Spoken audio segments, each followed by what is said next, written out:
Okay, hi everybody. It's Ushma and me once again. We want to talk about what my friend Lynn yesterday used the term graceful synchronicity. And I knew exactly what she was talking about, got some good examples of that. And it's kind of what I call the universe has your back. Like you, as long as you're in alignment with all that, as long as you're in a particular level of the game, stuff just happens naturally, spontaneously. It guides, it directs, it informs, it leads you, it inspires you. You know, it's just right there to do what we might think we can't do. And a good example of that was Centauri's surgery. Uh, you know, he had the minor heart attack and was in the hospital. And they were saying to him, well, you can wait in the hospital for 4 weeks and then we can schedule it.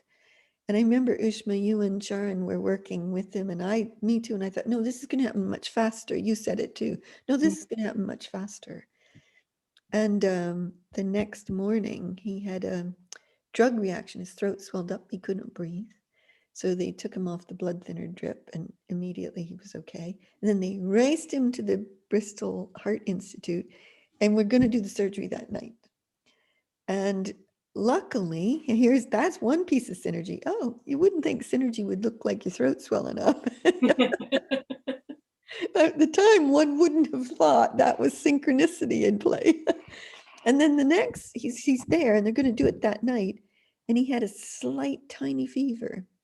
And I knew, he said to me that night, I don't have the fight in me, Soleira. And I thought, oh shit. So I lined everybody up and we started to work with him. And the fever caused a delay for a day and a half. And by the time that a day later in the morning, and we had worked, all our buddies had worked with him for a whole day, his voice sounded good. And he said, I'm going in for the surgery. Yippee! And off he went. Which was pretty amazing, you know?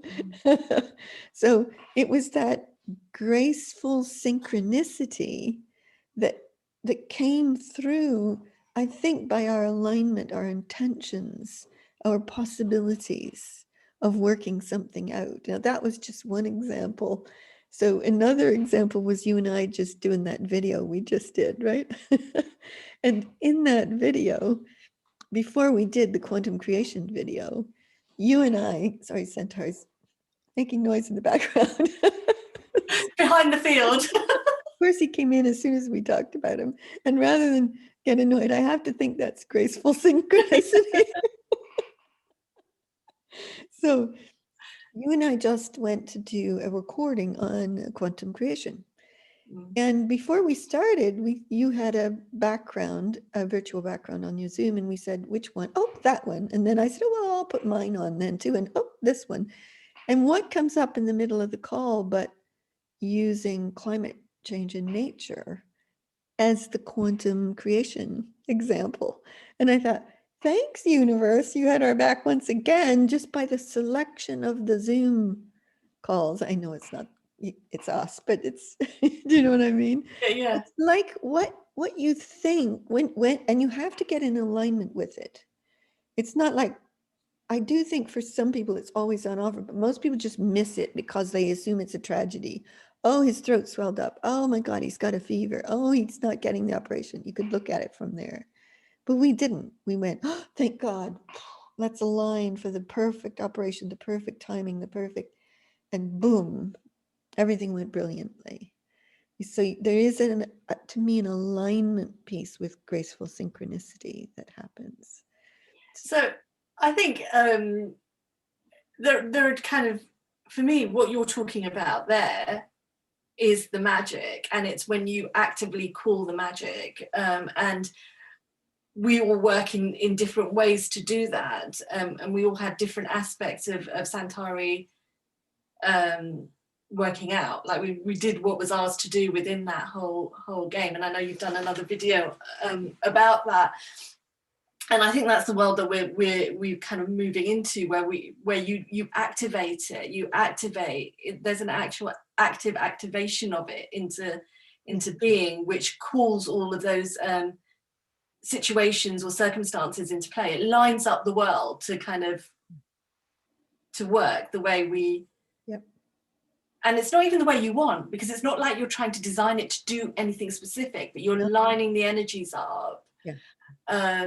So yeah, and then there's another aspect of synchronicity, which is when you're in your source self, or you're walking as the energetic, and things just naturally line up for you. Yeah. And it's almost like I was feeling it the other day. It's like, you know, when you're learning to drive. Oh, we don't even. When you used to learn to drive with a manual car, there used to be something called a biting point, which was like finding the balance between the clutch and the accelerator, and there's a point where it kind of hits. And this finding this point to live from is a bit like that, because it's so active. Society is so active, like you have to be in action, you have to be doing something, and you have to be productive, and you kind of go into this doing mode. Whereas this is like this really weird like thing about resting back into yourself, not trying, doing everything they tell you you're not supposed to do, and so you look lazy and you look like you're not doing anything. But in that, the energetic is so delicate, and something just lines up in you. And people talk about alignment, but it's like, it's so subtle. Something lines up in you, and then suddenly the whole world has shifted to be in alignment with that, and everything kind of flows into your path that you need, and everything comes to you. You're not trying to find everything or call things to you, or visualize things into being, or all of those are much more effort than this. I like that term, graceful synchronization. It's like that's what it then becomes. But your work isn't in all that stuff outside. It's in finding that little biting point where your energy just aligns and is in that perfect sweet spot. Exactly. And that is part of us being source creating reality.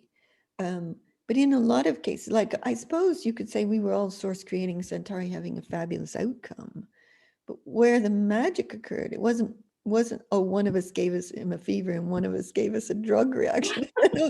That happened in the space of us sourcing the perfect outcome. And to me, there's again, I'll talk about this intelligent design system that's inherent in the universe, in the infinite, in us, if we allow it to be. And for me, one of my tasks lately has been more and more and more learning to live in that intelligent, infinite design system. So that, you know, and I like your example of that, you finding that point of balance with it, the activation point. You in the reality, you are the source of the reality, but it's not like you have to really do all this stuff. It's a very subtle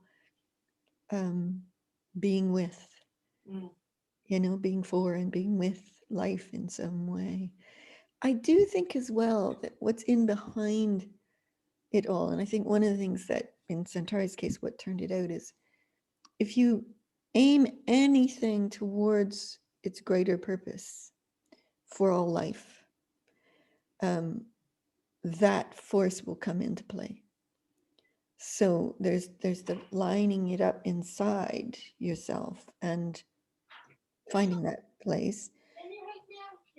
Sorry, just one moment. Yeah. So there's lining it up inside yourself. And then there's this kind of your relationship, where the magic takes over and starts its flow in there as well. And that to me is where you just line up greater purpose for life and all the forces come into play, is I guess how I would say it. Yeah. And there's something about not being outcome focused for how it works. Like you have to be just in the moment doing what's next and what's next and what's next. And you know what's next because you're following the energetic and the high vibe, and there's a knowing, like you just get the knowing of what needs to happen now or what's yours to do next. Because at one point, I remember with Centauri, there was, I can't remember, and the energies were really like that day were quite full on, and I knew I had to just create a clear space for his body to do what it needed to do. So it was just like to create that space around his body with the high potential in it for him to align, like this pure energetic. But I have never done that before. I would never know to do that. So it is being completely open to that. Like even years and years ago when we did that, we did a training in a villa in France that was in the middle of nowhere, and then people had to find their way to it in the dark from an airport in hired cars, and we were like, oh my god.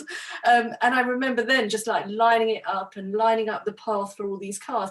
I never knew how to do that until I did that for that occasion, and it all worked out, and everyone found it really easily, and they had amazing things happen that kind of pointed them in the direction.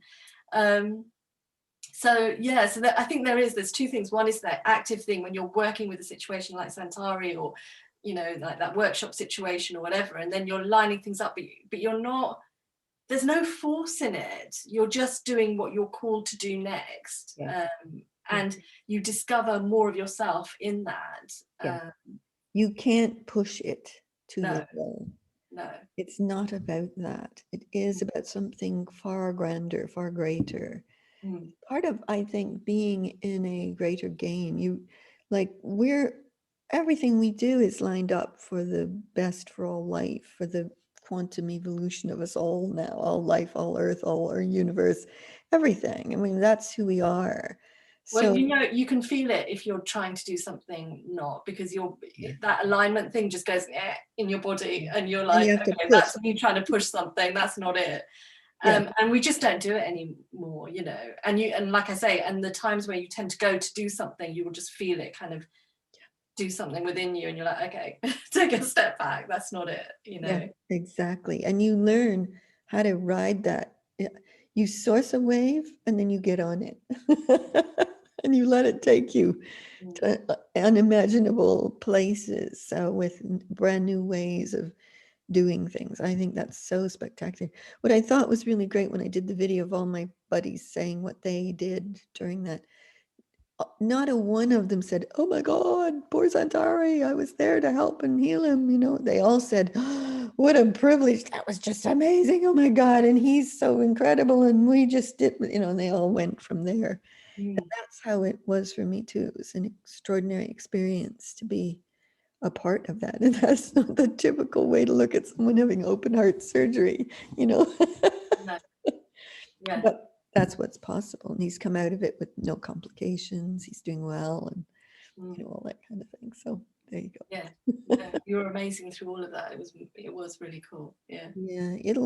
That month will remain in my memories forever as a super special month. That's not what most people would say about their partner having open heart surgery. But those moments are where you're much more in your power and much more magic happens. Like when my brother was in hospital, and he didn't make it through, but it was completely, I was connected to something really vast, and the energetics were amazing through it all. And it is at those points that you literally, it's like all of you comes into bear, and you're just super connected. And extraordinary experiences. And that's when what I would call the force, the infinite intelligent design system, the universe, the source, the creator, God force, whatever it is, you become that. And it shapes reality in ways you couldn't have predicted or expected. And that's part of, it's not quite a surrender. No. You do let go of outcomes, even though in my case, my outcome was to have him live and thrive and to continue to do the big work. But I think my grander outcome was whatever the big work was that he was doing, that we were there for that. Yeah, with my brother, I was always like, right, what's the most powerful thing I can do for you? And it was always what his bigger movement was, not to keep, and I wasn't trying to keep him on the planet. Yes, exactly. Yeah, exactly. That's kind of it for me too. The overriding piece was the bigger work. And as soon as you do that, then all this amazing possibilities, power, energy, ideas synchronicity, it all just flows into place for you the moment you do that. It's pure, what people would call magic, but we only call it magic because people don't know how to explain it. Mm. You know, we can explain it and show you how to do it, basically. It's really that way. So, anyways, that's brilliant. I love that. Thanks for sharing that conversation with me. So wonderful. Great. Okie doke, everybody. May you experience loads of graceful synchronicity in your lives. So lots of love. Bye.